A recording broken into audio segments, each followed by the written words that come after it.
kepemimpinan dalam organisasi. Ya. Oke. Yang pertama adalah ada yang namanya ahli Kate Davis itu merumuskan 4 sifat. Ya, tapi ini sifatnya sifat yang umum ya, yang berpengaruh terhadap keberhasilan kepemimpinan organisasi. Yang pertama adalah pemimpin itu harus memiliki kecerdasan, ya. Pemimpin itu harus memiliki kecerdasan.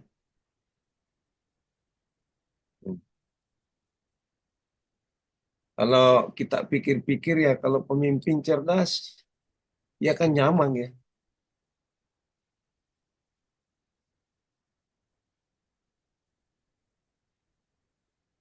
Tapi kan kenyataannya sekarang, ini kita kita balik kenyataan. Saya mau bertanya kepada saudara, ya jawabannya jujur ya supaya kita bisa berdialog. Pak Faisal, Ya, Prof. kalau dokter, profesor, cerdas tidak? Cerdas, Prof. Biasanya cerdas, Prof. Biasanya. Hmm. Ya.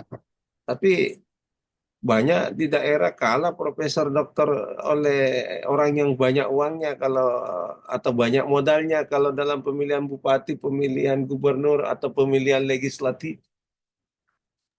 Betul itu, Prof. Jadi kita benturkan antara teoritik dengan realitas.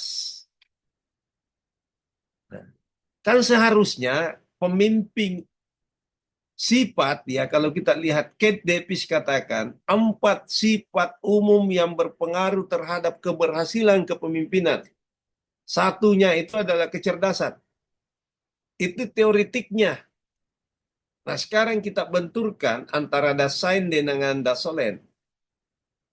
Nah, saya tadi contohkan Pak Kurniawan, Pak Abdullah, Pak Kurniawan semuanya. Profesor dengan doktor, pintar tidak, cerdas tidak? Nah, biasanya cerdas. Nah, realitasnya ketika di dalam pemilihan bupati, wali kota, legislatif, dan sebagainya, dikalah. Berarti ada benturan atau ada faktor lain yang berpengaruh di situ ya. Ada benturan kan antara Dasein dan Dasolen. Nah itu Amirul Iksan bisa Anda teliti. Katanya teorinya bahwa kalau orang cerdas itu berpengaruh terhadap keberhasilan dalam kepemimpinan. Kenyataannya di kampung saya banyak orang cerdas tapi ya tidak jadi pemimpin. Banyak orang cerdas tapi tidak kaya-kaya, tidak punya modal. Banyak orang cerdas tapi tidak masuk organisasi. Bahkan yang pimpin adalah orang yang tidak tamat SMP, tidak tamat SMA. Teliti itu. Makanya kemarin ada satu kampung itu, namanya di Bone itu Mare, banyak sekali orang profesornya, banyak sekali doktornya. Nah, saya minta ke salah satu mahasiswa saya itu, coba kau teliti itu di sana. Apa nama kang orang di sana itu? Nah, sehingga turun temurun itu banyak orang cerdas, banyak orang pintar. Memang Pak di sana banyak orang pintar banyak. Iya makanya turun kau dulu cari karena di kampung lainnya tidak. Artinya bandingkan dengan kampung yang lainnya. Kenapa di situ? Itu bisa dijadikan sebagai dasar penelitian. Nyata.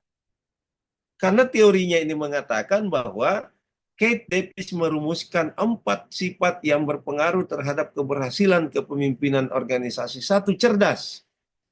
Kecerdasan. Cuma hati-hati sedikit. Biasa itu kalau cerdas orang, pandai juga membuat orang menjadi eh, apa ya, beda cerdas, beda cerdik. Apalagi bantu saya ini, saya juga pelupa ini karena puasa ini. Ya. Tapi enak rasanya mengajar kalau puasa ringan dirasa. Cerdas, gitu ya. Tapi hati-hati juga karena banyak orang menggunakan kecerdasannya untuk mempengaruhi seseorang, ya. Tapi kadang kan tidak jujur. Kira-kira begitu ya, Wina. Cerdas tapi tidak jujur. Itu yang saya sampaikan minggu lalu. Apa itu sopan? Menghargai orang tua. 100. Tapi belum selesai dikasih, baru dikasih nilai 100, eh, ngomong sudah kasar ke orang tuanya. Jadi pengetahuannya 100, tapi perilakunya minus 100. Jadi kembali nol.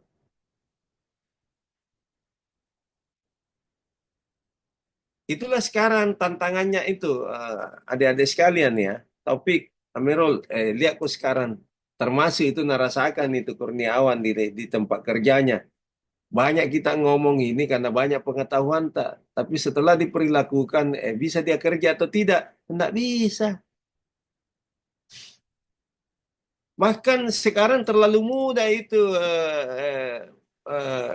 Nur. Kalau mau jadi kata-kata bijak, cari saja itu di YouTube, di Medsos, baru kita posting. Bagusnya tahu postingannya. Tapi itu kan belum tentu menggambarkan kita.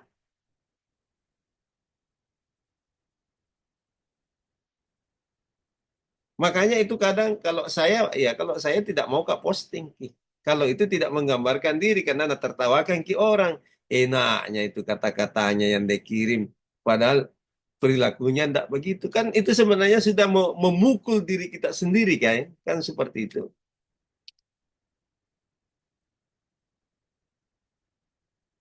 Nah, karena perilaku itu tidak bisa dibohongi.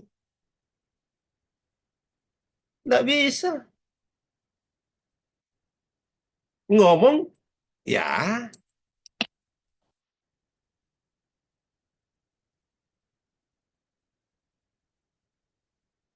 Makanya sedikit gitu bedanya, Nur, antara buaya dengan budaya. Ya kalau ngomong kita sesuai perilaku kita, itu kita berbudaya, kita beradab. Tapi kalau kita ngomong untuk kepentingan kita, itu namanya buaya.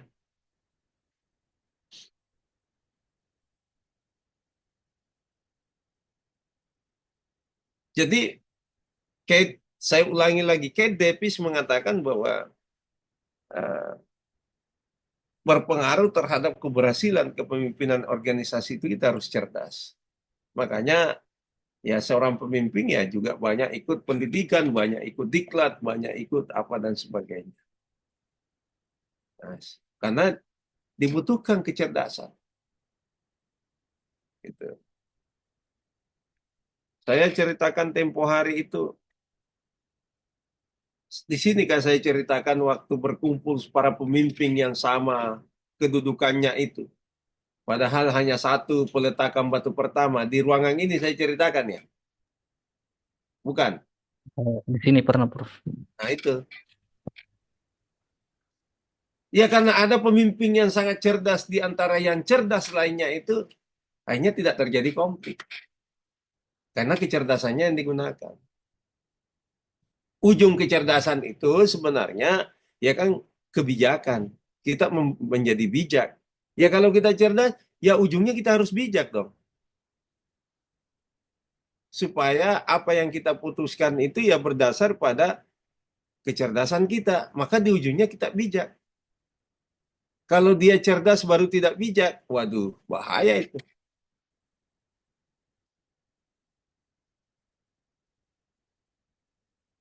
Makanya itu jauh lebih berbahaya. Maaf ya kalau saya katakan orang yang cerdas tapi culas. Orang yang cerdas tapi tidak jujur. Itu jauh lebih berbahaya daripada orang yang ya saya tidak katakan bodoh atau pada lapis biasa-biasa saja. Nah, tapi kalau orang cerdas tapi itu adalah culas, orang cerdas itu tapi itu adalah tidak jujur, bahaya. Tapi kalau memang dia orangnya pemikirannya sederhana saja, tapi dia juga culas, ya dia susah berpikir untuk mempengaruhi orang. Makanya kalau kita cerdas, pemimpin itu cerdas, digunakan kecerdasannya secara positif, bahkan yang negatif pun dikonversi, diolah menjadi hal yang positif, maka seorang pemimpin menurut Kate Davis itu itulah sifat yang dimilikinya yang mendukung keberhasilan kepemimpinannya.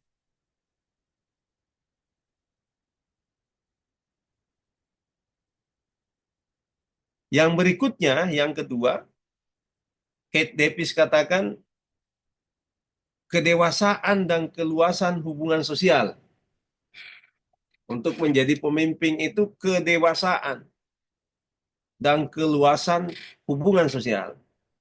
Nah, di awal tadi saya katakan, ini kalau menjadi pemimpin sekarang bahwa kita jago, tidak ada juga gunanya, Pak. Nah, ini tidak ada juga gunanya. Kita jago, baru mau jadi pilih atau mau dijadikan pemimpin. Eh, kau jago. Mestinya adalah semua orang jago pada bagiannya masing-masing. Apa buktinya?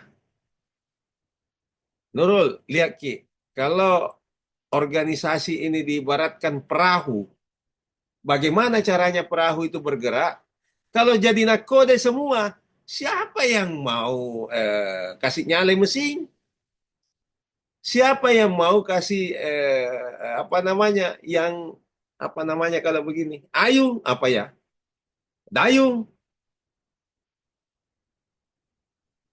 Jadi semua jago pada bagiannya supaya organisasi itu masing-masing bisa bergerak. Yang bertugas untuk membuka layar jago. Karena kalau perempuan dipakai untuk membuka layar, wah lebih duluan jatuh. Ya pakai yang laki-laki yang kuat manjat gitu ya. Ya cukup di perahu itu perempuan untuk masaklah misalnya.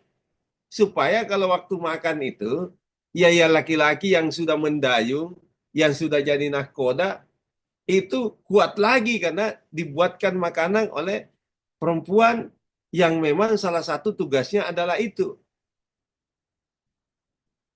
Maka semua yang ada dalam perahu itu mempunyai fungsi. Maka jago masing-masing pada bidangnya. Jadi tidak bisa kita bilang saya jago. Coba kalau nahkoda kita bawa pergi tong kita coba masak. Nggak ku tahu berarti tidak jago ki di situ. Tapi kalau saya tidak masak lapar ki, nggak bisa ki bekerja. Nah, organisasi itu adalah sebuah sistem. Bahasa lainnya adalah sebuah equilibrium yang menjaga keseimbangan. Ada satu yang tidak berfungsi, maka dia menjadi disfungsional. Ibaratkan mobil, habis bensinnya, biar mobil baru tidak fungsional. Diibaratkan perahu, ya tidak ada angin, tidak ada layar, ya tidak bergerak karena tidak ada mesinnya. Tapi kalau masing-masing berfungsi sesuai dengan bagiannya, oh luar biasa. Yang kedua, ya bagian yang kedua tadi itu adalah keluasan hubungan sosial. Wih jagonya itu tahu wah. Nah, Hasim itu jago. Kenapa? Di mana-mana dia dikenal. Kenapa di mana-mana dia dikenal? Wih, luas dia hubungan pergaulannya. Kenapa? Eh, dia tidak sama dengan orang lain yang dia aja mau dihormati, yang dia aja mau didatangi.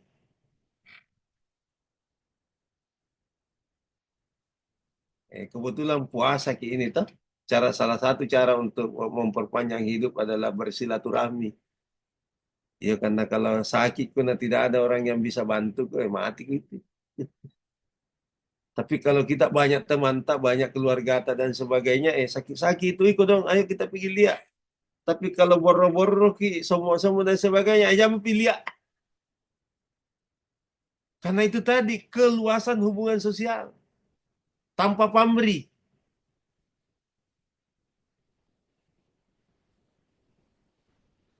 Saya tanya ke Nurul dengan Wina.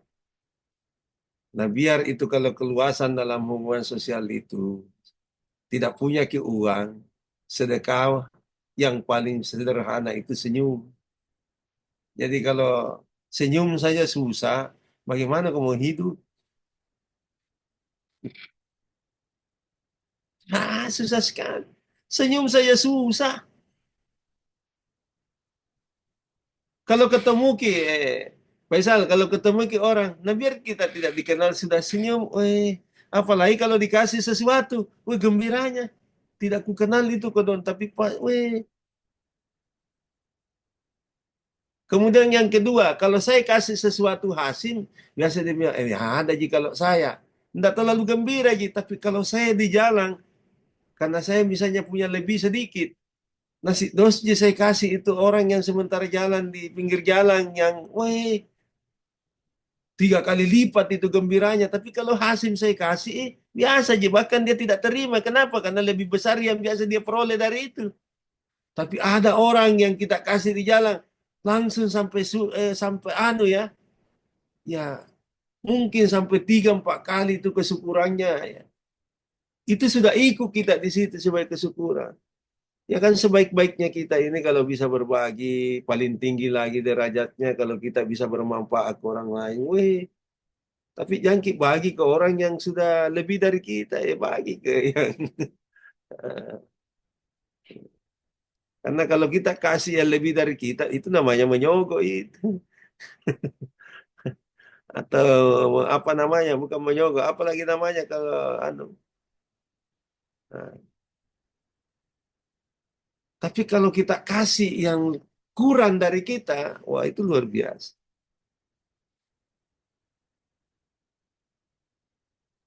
Ya, coba baca buku, bukunya apa itu bagus sekali namanya.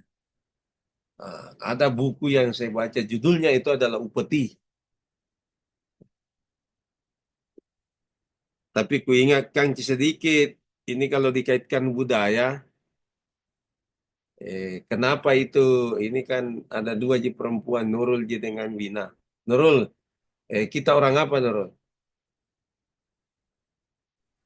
Orang Bugis Makassar, Pak. Saya tanya Ki, di rumah itu rumah apa? Rumah batu atau rumah kayu? Rumah batu, Pak. Berapa pintunya masuknya dengan pintu masuknya? 1 G saja, Pak. 1 ji. Ya. Ai, kita sudah tinggalkan budaya Bugis tak dengan Makassar tak. Siapa di sini yang punya rumah kayu? Tabe saya, Prof. Kau Mina, berapa pintumu? Anumu pintu untuk masuk ke rumah? 2, Prof. Ada di depan, ada di belakang, di samping. Ada di belakang di depan sama di samping, Prof. Pasti nih. Kan itu rumah Bugis, rumah Makassar begitu. Karena kalau ada tamunya datang, biar tidak ada anunya, tidak ada gulanya, tidak ada kopinya. Nah, suruh duduk baik-baik, duduk Ki. Karena tamu itu dihormati, duduk Ki. Tapi nah ingat, tidak ada gulanya, tidak ada kopinya. Lewat tangga belakang kita pergi ke tetangganya dulu. Ada tamuku, ndak ada, belum Pak beli ini, sembarang kita bilang tuh. Begitu Nurul. Itulah adat kita di Sulawesi Selatan itu. Kenapa 2 tangganya itu? Tangga depan untuk tamu raja, tangga belakang itu adalah untuk meminta bantuan kalau memang tidak ada di dapur. Makanya itu begitu. Atau kalau ke kampungnya Nur di Kajang, saya kan sering ke sana. Jadi kalau naik itu rumahnya itu 3 lapis. Jangan kau coba-coba kau ke Taufik ke lapis paling belakang dihukum kau itu. Jadi 3 lapis. Lapis belakang, tengah, dengan depan. Ya kita di depan saja kalau bertamu. Tapi kalau Taufik naik di tangganya, dapurnya itu di samping tangga itu di depan. Jadi sementara goreng pisang, tapi sebentar itu kau duduk pisang makan. Beda itu dengan rumahnya Kurniawan. Di belakang dapurnya. Didengar Ki goreng pisang di belakang, di depan kita dikasih makan kurma. Tapi kalau di kampungnya itu Nur, tidak. Apa yang kita lihat di situ pasti itu yang kita makan. Karena memang dapurnya di dekat tangga itu. Terjemahkan sendiri. Ya. Jadi itu kajang aspek eh, perlindungan hukumnya dengan aspek hutang, aspek kejujurannya luar biasa. Bahkan yang saya tahu kadang kalau tidak bisa selesai secara hukum di Bulukumba, diselesaikan secara adat di Kajang. Nah, itu keluasan hubungan sosial. Nah sekarang saya mau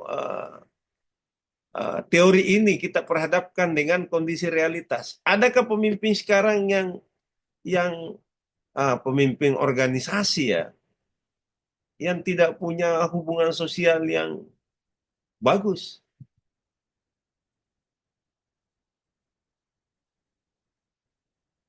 Saya bilang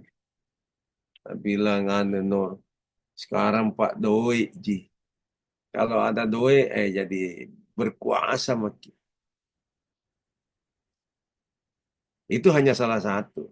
Karena kalau kita ambil pandangannya teoritik lagi, ada 4 modal yang menyebabkan orang bisa menjadi pemimpin. Kalau teori lain, ada 4 modal yang menyebabkan kita bisa terpilih. Satu adalah namanya modalitas eh, ekonomi. Punya kemampuan ekonomi.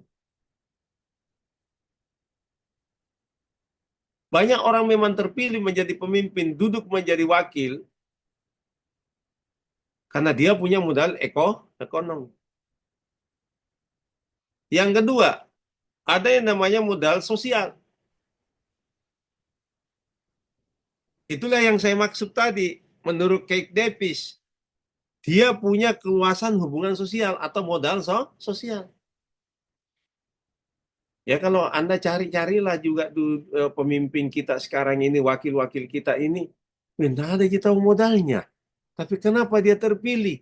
Ya karena dia sudah terbangun hubungan-hubungan sosialnya sejak dulu. Nah ada kita tahu, tidak ada. Tidak pakai uang, Ji.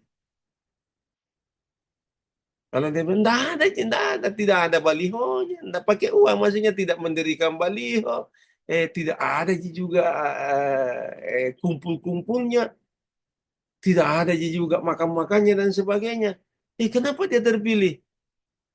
Karena hubungan sosialnya sudah lama terbangun dengan baik. Apakah itu? Dulu dia tukang potong sapi. Jadi setiap pulang ke itu, bawa itu 1 kilo, bagi ke tetangganya. Hari ini, hari ini. Lama, berapa tahun jadi tukang pemotong sapi? Ada 10 tahun, berarti banyak orang yang bagi-bagi anunya. Sekalinya dia ikut, diminta oleh warga, ikut ke wakil rakyat. Dia lagi yang diminta. Banyaknya modal sosialnya. Itulah yang pilih dia. Gitu ya, itu contoh, itu namanya modal sosial. Ada lagi modal apa yang ketiga? Modal politik. Ya wajar dia karena dia ketua partai, tapi kan ada juga ketua partai yang tidak terpilih. Karena mungkin dia tidak punya lagi modal sosial, dia tidak punya modal ekonomi. Tapi modal politik dia punya. Banyak kasus seperti itu. Dia punya modal politik yang sangat kuat, dia ketua partai, dia anggota dewan sebelumnya, tapi kemudian tidak terpilih. Kenapa? Ya tentu kita harus baca modal-modal yang lainnya, mungkin modal yang lainnya kurang dan sebagainya. Atau saingannya yang punya modal-modal ekonomi, punya modal sosial yang kuat. Itu di politik ya, di kepemimpinan politik. Ya bedalah kalau di kepemimpinan akademik, bedalah di kepemimpinan kampus dan sebagainya, beda. Gitu.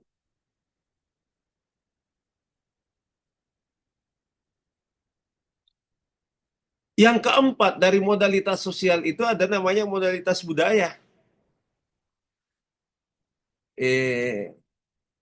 Kenapa itu Nur terpilih di Bulukumba jadi anggota dewan? Nah dia pemimpin masyarakat kaya. Kalau dia miano, sudah bersatu masyarakat di situ. Itu namanya modal budayanya. Dia.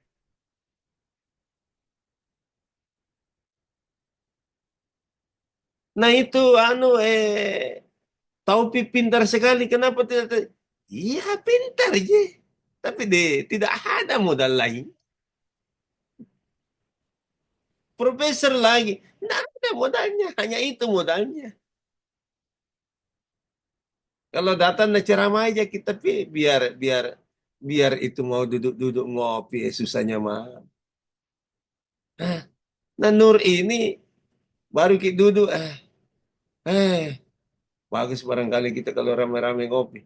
Wih, jangan ngopi terus, butuh biaya. Nanti bulu kumba kopi kita kita sendiri bisa ambil sendiri dan sebagainya. Itu kan luar biasa.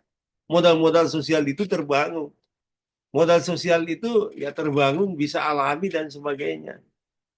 Ya bisa karena kebaikan kita, gitu ya.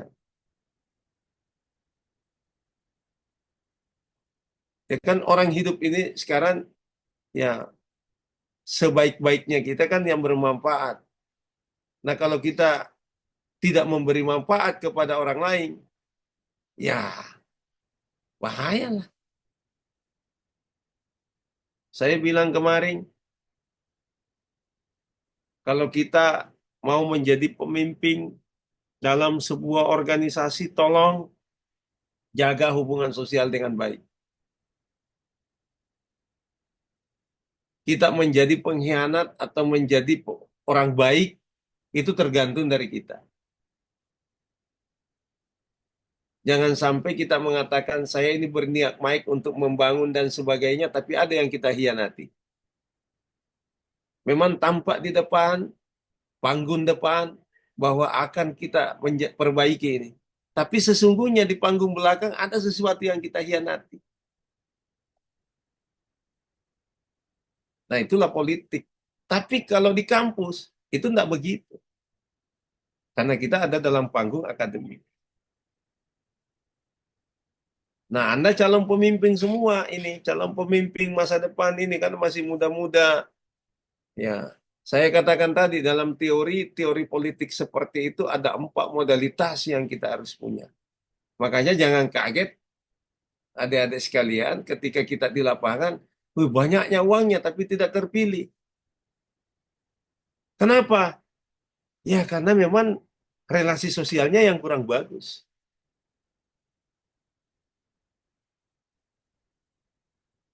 Awalnya bagus, Pak. Ya karena belum ditahu.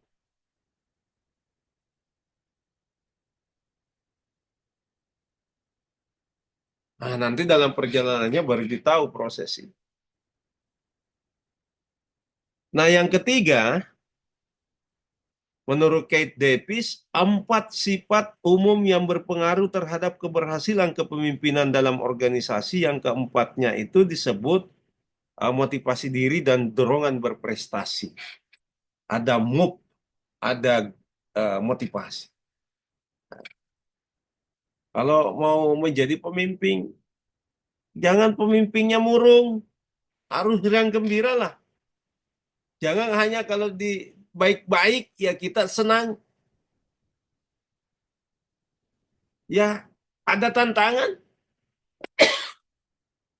kita juga harus bergairah. Kalau perahu kita diterpa oleh ombak dan sebab kita diam-diam saja, tenggelam kita. Ya kita harus bergerak dong. Kencang angin, turunkan sebagian layar. Supaya kita masih bisa bergerak.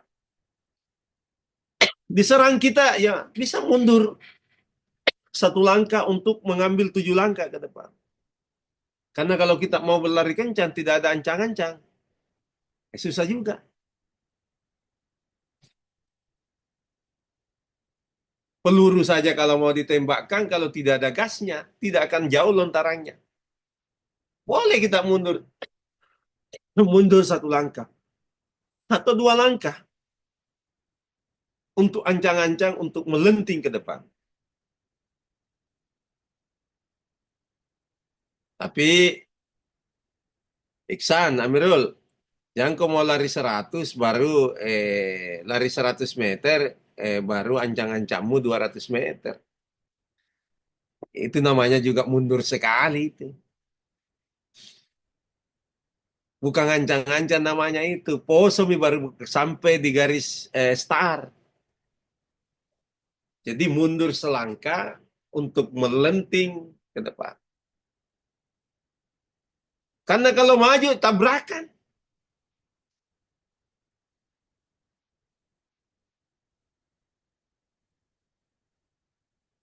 Makanya pernah ada 2 mahasiswa, saya suruh mengamati. Saya mau tahu itu, Andi Fitra, saya mau tahu itu 2 mahasiswa, saya suruh amati. Jadi saya kasih duduk di depan veterani, coba kau amati. Berapa kendaraan lalu lalang dalam 1 hari? Wih, banyak sekali, Pak. Itu bukan ilmu pengetahuan. Karena pasti jawabannya banyak, ya pasti banyak. Kalau begitu, supaya menjadi ilmu pengetahuan, 1 jam mau di situ duduk. Kau hitung yang ke kiri, kau hitung yang ke kanan, nah, kau berdua. 1 jam mau. Metodologinya apa? Tauli mau. Yang paling sederhana. Jadi duduk. Yang ku cerita di situ, karena cerita ku lagi tidak mau lewat lagi lewat itu. Nah, 1 jam waktumu. Jadi hanya kita mau tahu tingkat kepadatan lalu lintas dalam 1 jam dari pukul sekian sampai pukul sekian di Jalan Petarani. Metodenya adalah tolli. Berbeda, berbeda Pak, karena jalur ke sana kalau pada jam yang itu, Pak, kurangi mobil. Kalau jam yang arah ke sini jam begini banyak. Itu hasil penelitian. Faktanya dalam jam itu. Tapi kalau kita bilang banyak, enggak perlu mau meneliti karena pasti banyak. Karena setiap hari kita lihat banyak. Tapi berapa jumlahnya, kita tidak bisa. Di jam berapa banyak? Kalau di Veterani banyak itu, Pak, di jam masuk kantor, sebelum masuk kantor, dan di jam sesudah pulang kantor. Itu kan hasil pengamatan. Tapi ada lagi kejadian. 2 orang yang menyaksikan satu peristiwa. Nah, sama-sama lihat kecelakaan itu. Ini kalau Anda melakukan pengamatan ya, dalam penelitian nanti. 2 orang duduk di depan Veterani. Lihat motor tabrakan. Yang satunya itu sama-sama, 2 orang ini sama-sama lihat ya. Yang satunya itu karena tidak tahan lihat darah langsung pulang. Tiba-tiba muncul di koran besok, si A ini pulang karena tidak tahan lihat darah. Si B ini menulis berita di Pajar atau di koran lainnya, di Tribun atau di koran apa. Contoh lah, ini yang saya contohkan cerita ini ya. Tapi yang saya mau cerita ini kedalaman dalam melakukan pengamatan. Menulis di koran ini si B, karena si A pulang, tidak bisa lihat darah. Penyebab kecelakaan yang terjadi di depan kampus WNM di Veterani akibat pertengkaran suami istri. Wih, tersentak si A. Datang cari ini si B. Kau ini pembohong. Kenapa kau menulis di koran seperti itu? Padahal kemarin yang tabrakan itu tidak ada yang membonceng istrinya. Kenapa kau gara-gara pertengkaran suami istri, nah, tidak ada yang bonceng istrinya? Masing-masing kemarin sendiri. Marah ini si A. Si B senyum-senyum saja. Nanti tenang-tenang si A ini baru si B jelaskan. Kemarin waktu tabrakan dia ke darah pulang ke. Iya. Jadi apa kau tulis? Saya bilang terjadi karena hasil yang saya lihat itu kemarin, bahwa seharusnya kan tabrakan itu akibat motor yang satu ini kencang sekali menabrak yang satunya. Nah itu juga yang saya lihat. Kenapa kita tulis pertengkaran suami istri? Kan pulang kok kamu. Yang kau lihat gitu yang kau tulis. Saya ini setelah kau pulang, mendekat, Kak. Yang pingsan ini ternyata bau minuman. Jadi kutulis lagi di bawahnya. Akibat motor yang kencang, menabrak motor yang satunya, motor yang kencang ini menabrak motor yang ini karena dibawa pengaruh alkohol, minuman keras. Karena pada saat saya mendekat, bau minuman, Ki. Karena pingsan, ku bawa ke rumah sakit. Kau pulang, ku bawa ke rumah sakit. 1 jam di rumah sakit, siuman, Ki. Kemudian saya tanya, kenapa kau minum? Celaka maka. Dia bilang, ini gara-gara ibu, saya sudah bertengkar, tapi gak minum. Akhirnya saya tabrakan. Peneliti yang baik adalah mampu menemukan dua tersembunyi di balik yang kita lihat, yaitu tabrakan. Tapi penyebab utamanya sebenarnya di awal itu dia bertengkar dengan istrinya, pergi minum, bawa motor. Inilah tugasmu sekarang, cari dua yang paling dalam itu, jangan hanya yang ada di depan mata. Kalau meneliti.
Bisa menunggu sebentar ya, nak. Adik-adik semuanya ya. Bentar sekali. Ini ini post truck. Saya mengajar di ruangan saya ya. Post truck apa? Apa tadi disrupsi ya? Baik, Pak. Kita harus bekerja lebih dari satu, nah, lebih dari satu di waktu bersamaan. Nah, saya punya tugas, saya sama dengan teman saya berdiskusi sambil kita tunggu-tunggu. Tapi jangan ngopi-ngopi sambil menunggu ke berikutnya. Puasa kita. Nah, kalau Nurul dengan Wina, kalau tapi kalau Nur yang tiba-tiba di sini minum, saya bilang saya langsung keluar dari subuh. Langsung ke Bulukumba temani masuknya.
Bagaimana? Sudah berhenti haus?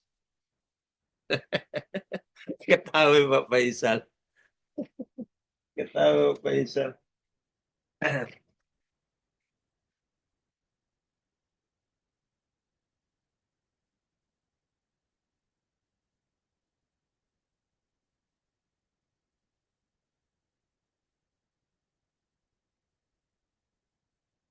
Kita juga harus bercanda Pak Faisal. Ya, ini kan bulan puasa. Sebentar sore baru Bapak khutbah, ceramah kultum. Kalau kultum itu menjelami 7 menit puasa, berseri-seri itu wajahnya di fitrah. Oke, apalagi itu saya lihat Wina tadi sudah mau masak. Jangan dulu dikasih lihat, baru jam 2 sekarang ini, wah, tambah lapar orang. Oke, lanjut. Eh,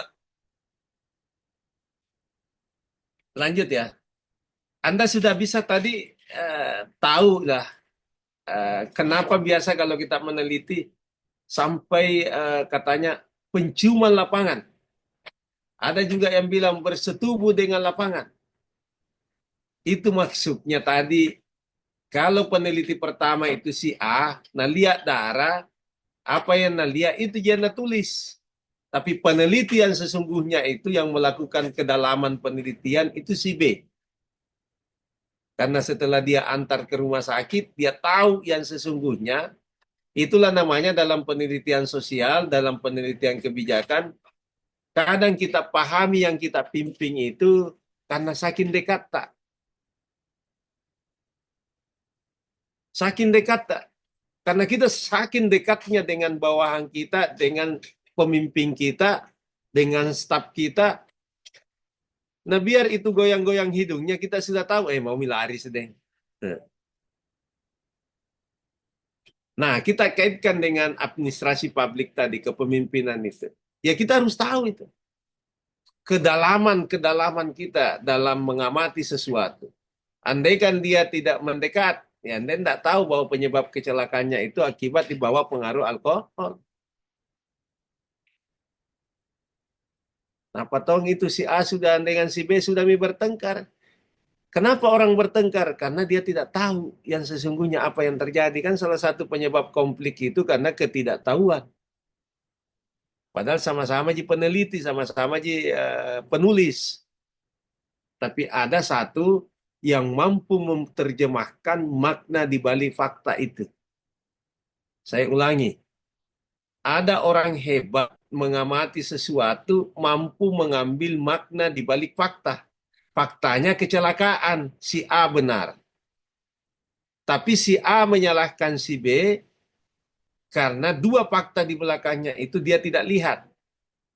Dua fakta di belakangnya inilah sesungguhnya penyebab terjadi kecelakaan. Dan itulah yang paling dalam. Gitu ya. Contoh, kalau saya bilangi, kenapa kayak itu Pak Nur Fajri gagah sekali. Nah ini puasa aja. Yang lainnya bilang, ya memang kelihatan gagah dan kelihatan ini. Semua orang tulis Nur Fajri gagah. Fakta ini. Tapi setelah meneliti lebih dalam Amirul Ihsan, datang di rumahnya. Cari Nur Fajri. Belum pernah lihat Nur Fajri, lihat memang bapaknya dengan mamanya. Memang tahu. Bapaknya saja gagah sekali. Jadi memang ada lagi faktor, faktor genealogis. Dinaiklah bahasa ilmiah, faktor genealogis, faktor keturunan, gitu ya. Nah, itu ilmu begitu, Pak. Jangan hanya berhenti yang dilihat, tapi apa yang dibaliknya yang kita lihat itu perlu dicari. Lebih dalam lagi. Nah, itulah yang dilakukan antara si A dengan si B. Faktanya sama-sama lihat kecelakaan, tapi satu tidak bisa lihat penyebab terdalam, yang satunya bisa melihat penyebab terdalam dari itu. Udah ada Pak. Nanti saya pilih. Oke. Ini luar biasa. Nah, Ini yang saya sampaikan ya Pak Kurniawan. Jadi kalau kita bekerja itu memimpin sesuatu jangan hanya yang kita lihat. Jadi kalau kita memimpin orang itu adalah bukan memimpin apa saja yang kita lihat. Tapi Jangki bilang hebatnya itu paling Pak Jumadi. Biar yang dia tidak lihat bisa jadi dia juga tahu. Oh, bukan ilmu siluman itu. Yang saya maksud adalah kita bisa memaknai sesuatu apa yang tersembunyi di balik fakta itu. Bagaimana caranya? Ya membuat ya kita menjadi pengamat yang hebat. Ya. Mau bilang pengamat yang hebat Andi Fitra. Tapi makin nonton PSM dengan Persebaya tanggal 7 di BJ di apa itu BJ Habibie di pasti itu lebih hebat itu dibanding pemain yang di dalam. Oper. Ini hebat tak ngomong bilang oper. Seharusnya begini, seharusnya begini. Tendang, weh, jangan terlalu lama digoreng. Weh. Padahal kalau kita masuk baru kita lari satu kali di dalam, minta makin diganti karena pos.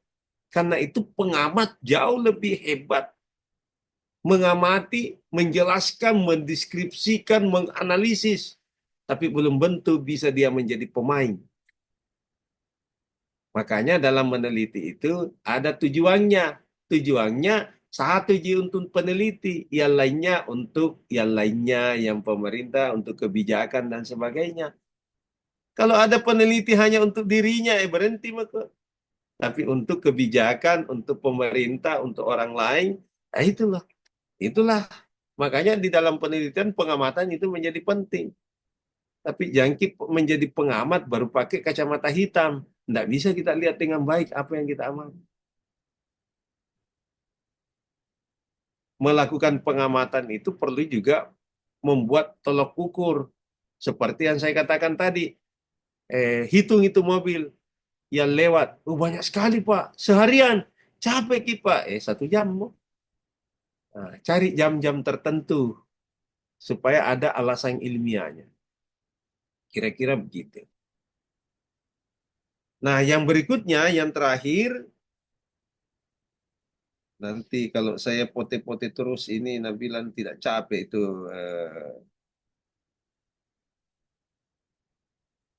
Nah, yang terakhir, yang keempat menurut Kate Davis, 4 sifat umum yang berpengaruh terhadap keberhasilan kepemimpinan organisasi adalah sikap hubungan kemanusiaan. Ini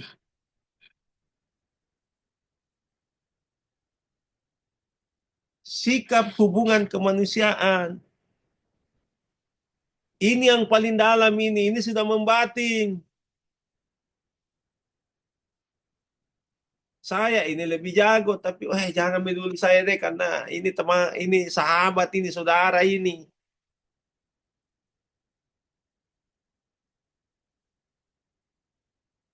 Makanya di dalam kepemimpinan itu kan apa ya? Kalau dalam Pancasila itu apa yang tertinggi?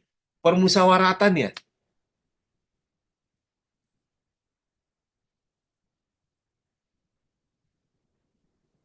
Permusyawaratan itu ya. Karena apa yang paling dalam dari situ? Ya sikap kemanusiaan kita itu.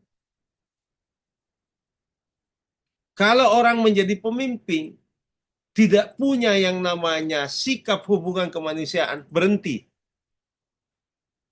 Karena itu tidak akan pernah membawa kebaikan, tidak akan pernah membawa keberuntungan.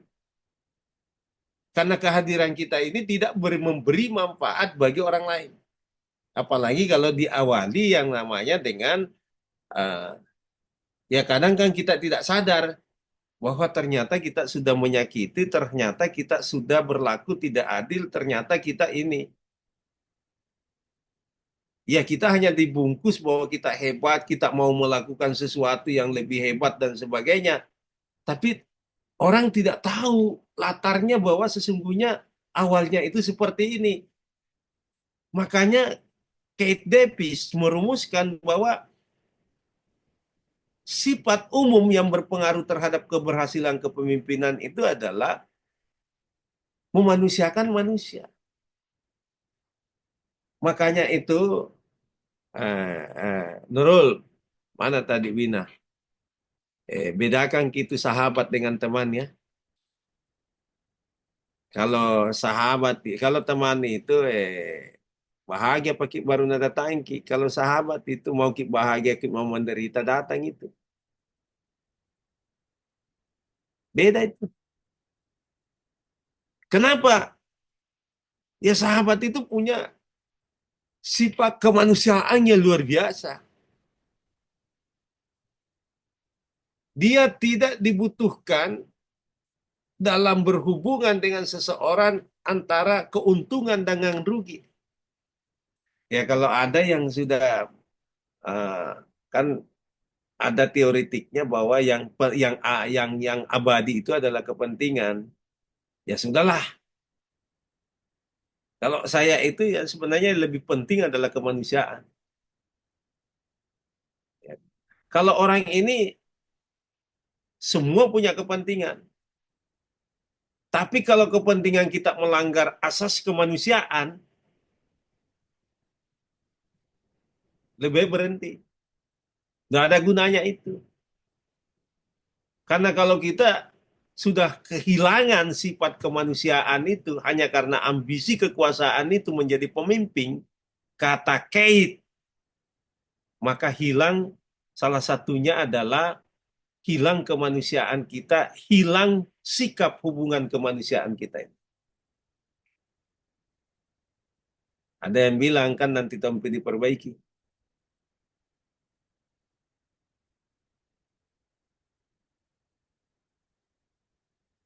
Tapi kan kita ini orang Indonesia adalah orang yang beretika.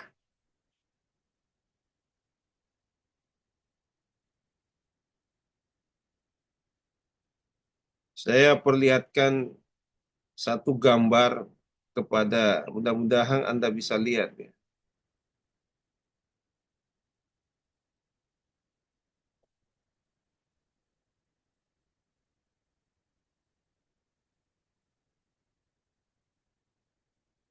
Gambar ini dikirim oleh ya, ini bicara tentang etika kepemimpinan.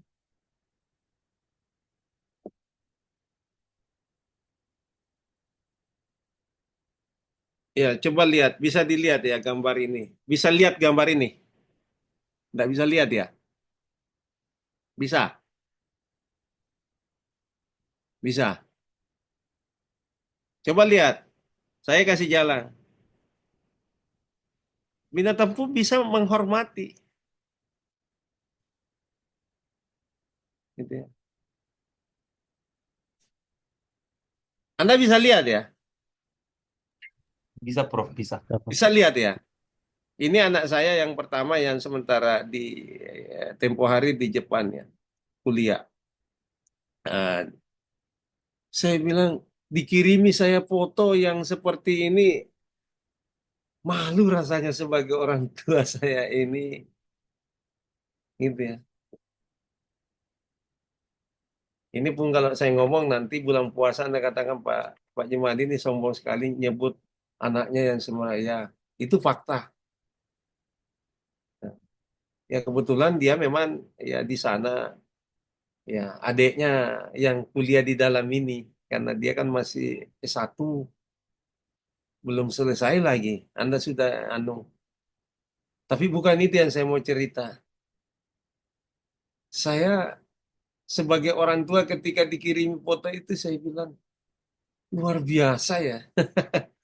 Sampai etika itu terbangun bukan saja kemanusiaan yang adil dan beradab gitu ya. Tapi juga hewan yang diberi makan pun penghormatannya sama dengan penghormatannya. Luar biasa itu.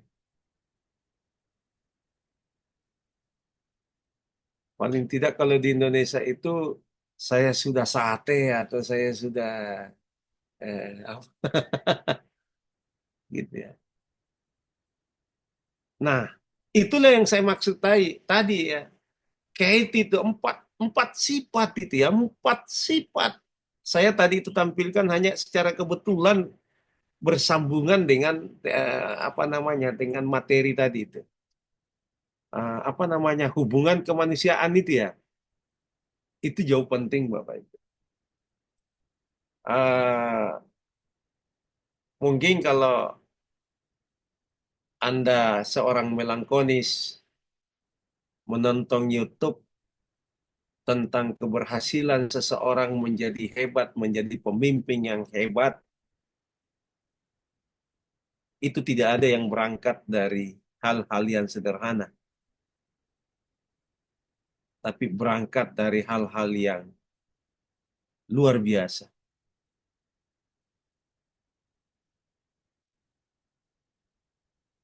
Dan itu Anda harus ciptakan, bukan diciptakan oleh orang lain. Rumusnya adalah kalau kita mau menjadi pemimpin dan maju adalah melahirkan pemikiran yang cerdas yang belum dipikirkan oleh orang lain.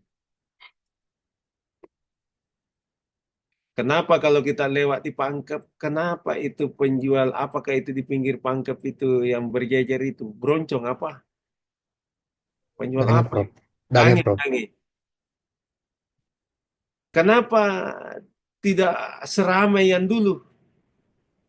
Ya karena pada saat awalnya hanya sendiri yang punya ide. Rame-rame sama awalnya Roti Maros. Antri kita. Tapi karena yang lainnya bukan membuat ide baru, hanya mencontoh, kemudian menjadi banyak, akhirnya menjadi tidak ada lagi. Jadi menjadi pemimpin itu butuh kecerdasan untuk melahirkan ide-ide baru yang inovatif. Itulah yang luar biasa, orang akan kenang. Paling Anda lewat di Pangkep, yang manakah itu yang paling pertama, itu yang aslinya. Atau yang mana itu penjual roti Maros pertama. Memang kalau Anda lihat, jangan kaget ya kalau di penelitian-penelitian di tahun 70-an itu, kalau dilihat dari struktur kerja atau struktur pekerja di masyarakat Makassar, kota Makassar, pada tahun 60-an, 70-an, ada memang penelitian. Itu terjadi yang namanya genealogis, atau maaf bukan genealogis, pembagian kerja yang jelas. Contoh, penjual roti keliling itu adalah orang Maros dengan orang Selayar. Ini di Makassar ya, hasil penelitian 60-an, 70-an. Pekerjaan-pekerjaan apa yang dilakukan di kota Makassar. Nah, itu salah satunya adalah ada yang menemukan bahwa untuk roti keliling bukan di Maros, tapi Selayar dengan Maros. Pandai besi di sepanjang Petarani itu orang Sidrap. Emas itu orang Sopen dengan Sidrap. Penjahit sepatu orang Toraja. Itu sudah ada temuan-temuan di tahun 60-an pembagian kerja itu. Nah, ini kan sudah luar biasa dari sekalian. Sekali lagi saya katakan, dibutuhkan kecerdasan untuk melahirkan pemikiran-pemikiran yang inovasi, pemikiran-pemikiran yang baru, ya kan? Apalagi sekarang ada data yang menunjukkan bahwa orang yang sukses ke depan adalah orang yang mampu menciptakan hal-hal yang baru yang belum dipikirkan oleh orang-orang sekarang. Mana kau tahu sekarang bahwa hanya dengan Gojek orang bisa kaya? Tidak ada motor, tapi ternyata kita memiliki motor 200.000.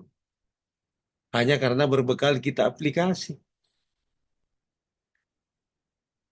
Saya tidak ada mobilku, mobil pribadi, tapi ada 200 mobilku. Karena saya punya aplikasi, misalnya aplikasi apa itu yang mobil?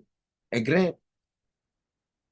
Cukup dia daftar, terdaftar di aplikasiku. Kau yang beli mobil, tapi masih di aplikasiku, terhitung sebagai saya dapat keuntungan yang luar biasa. Itu ide dari mana?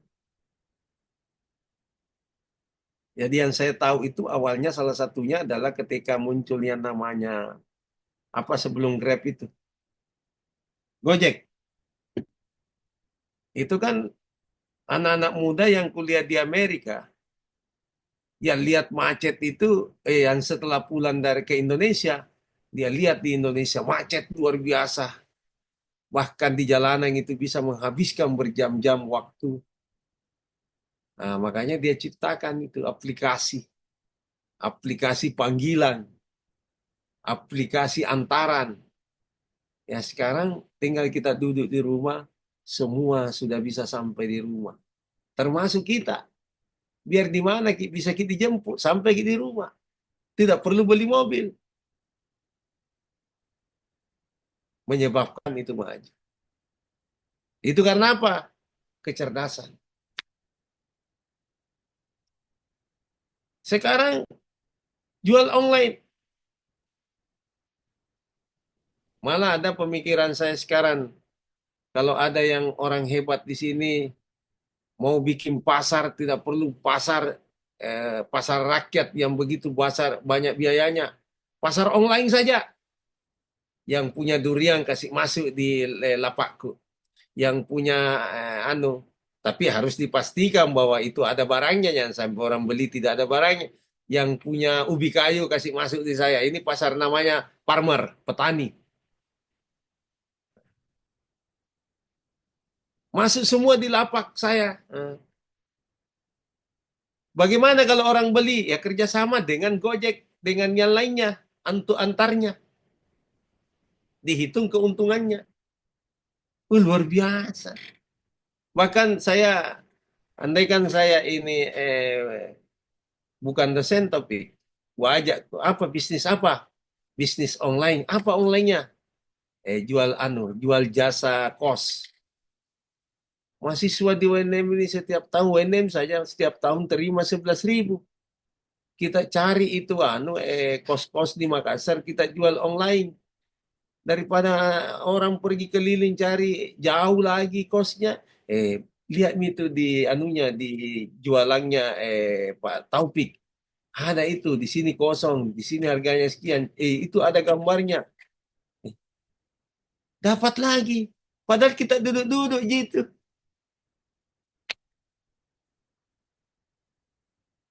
Atau Nurul, karena kau punya keahlian, kalau mau ke seminar, masak pergi ku lagi di sana beli kue, beli makan dan sebagainya. Masuk mau ke di lapakku, buatin di sini apa kita suka ini tag. Tunggu mi, nantar ke sini. Itu ide-ide yang luar biasa. Kenapa kita menjadi penonton? Atau kita sudah bangga dengan melihat keberhasilan orang lain? Atau kita hanya mau menjadi penonton di negara kita sendiri, atau di negeri kita sendiri, atau di sekitar kita sendiri?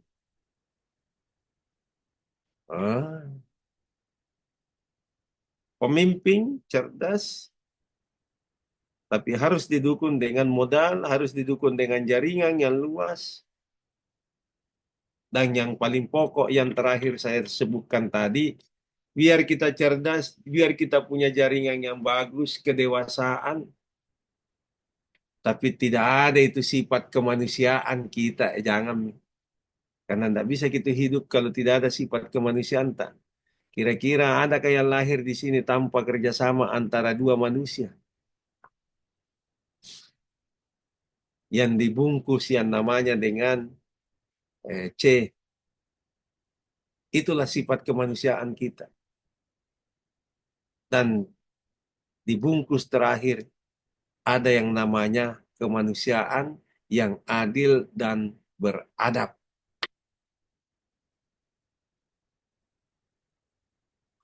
Makanya itu kalau Anda ke fakultas saya, ini promosi sedikit.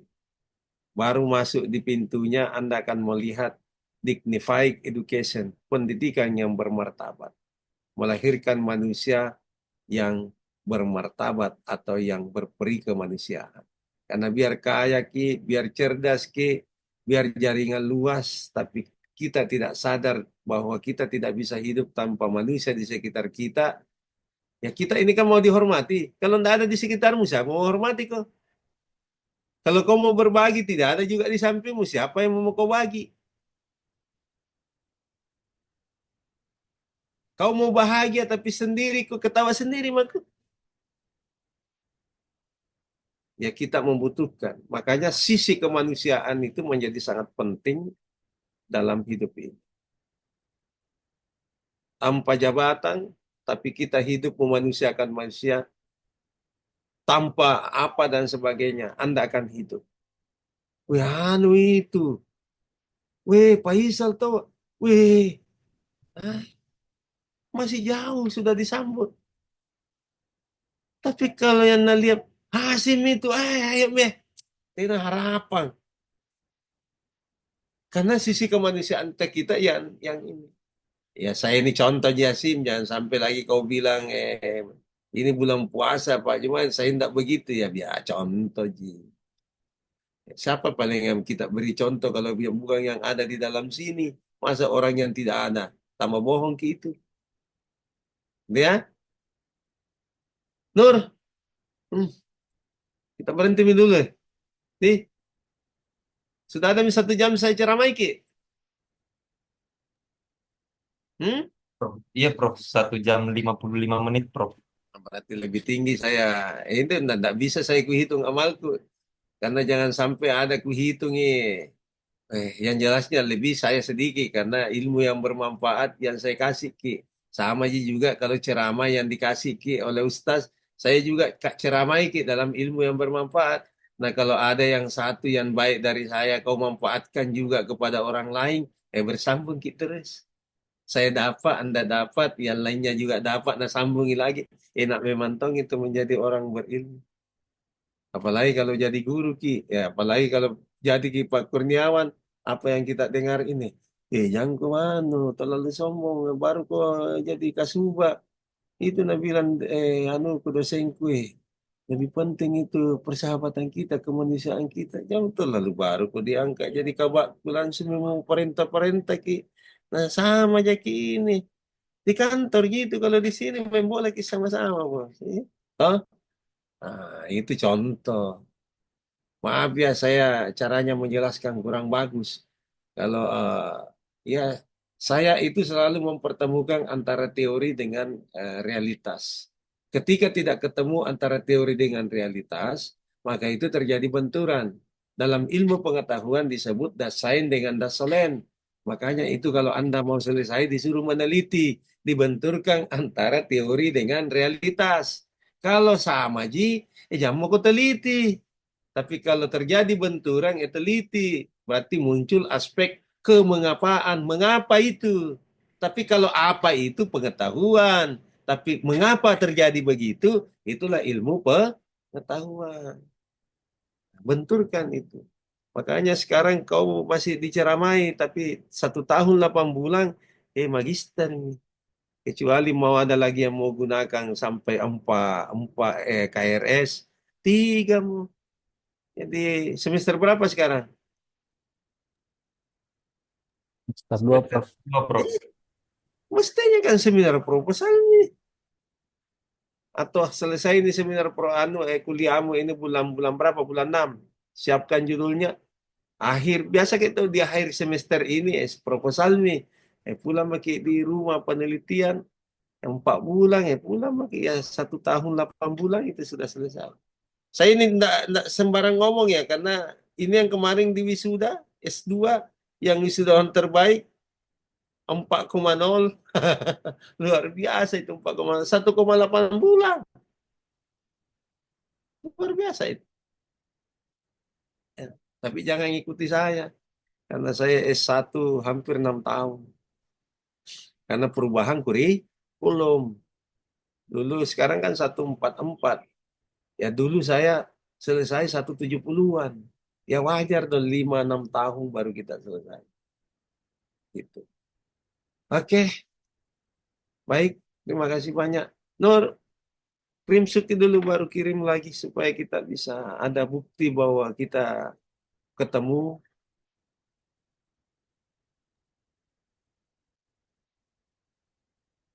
Cocok gini kalau siang-siang begini tidak mengantuk ya Ki. Atau mau Ki jangan tuh jam 4 karena kalau jam 4 ya kita sudah ini. Cocok jam 1 atau jam 2 ya. Kalau cocok, ya ini mau saja kita jalan terus. Supaya kalau jam 2, jam 3 ya saya sudah pulang, Mak. Kan jam kantor sekarang jam 3. Pak Kurniawan jam 3 di kantor tak pulang nih. Iya Prof, jam 3 Eh, sudah pulang. Sama juga saya ini. Hampir lagi ini kita jam 3 lagi sudah siap-siap pulang. Sudah ada pengumumannya barusan Prof. Ya, oh, siap pulang. Iya, Matikan jadi lampu. Woi, sekarang ini kalau ruangan tidak dipakai harus dimatikan lampu. Sudah ada edarannya kita ini. Penghematan efisiensi. Baik, makasih banyak. Sudah Nur, sudah kita screenshot. Sudah, Prof. Oke, ini kita lumayan banyak hadir ini hari. Ya, makasih banyak ya. Oke, makasih. Assalamualaikum warahmatullahi wabarakatuh. Waalaikumsalam Waalaikumsalam warahmatullahi wabarakatuh. Terima kasih, Prof. Makasih Yes, Prof. Prof. Ya.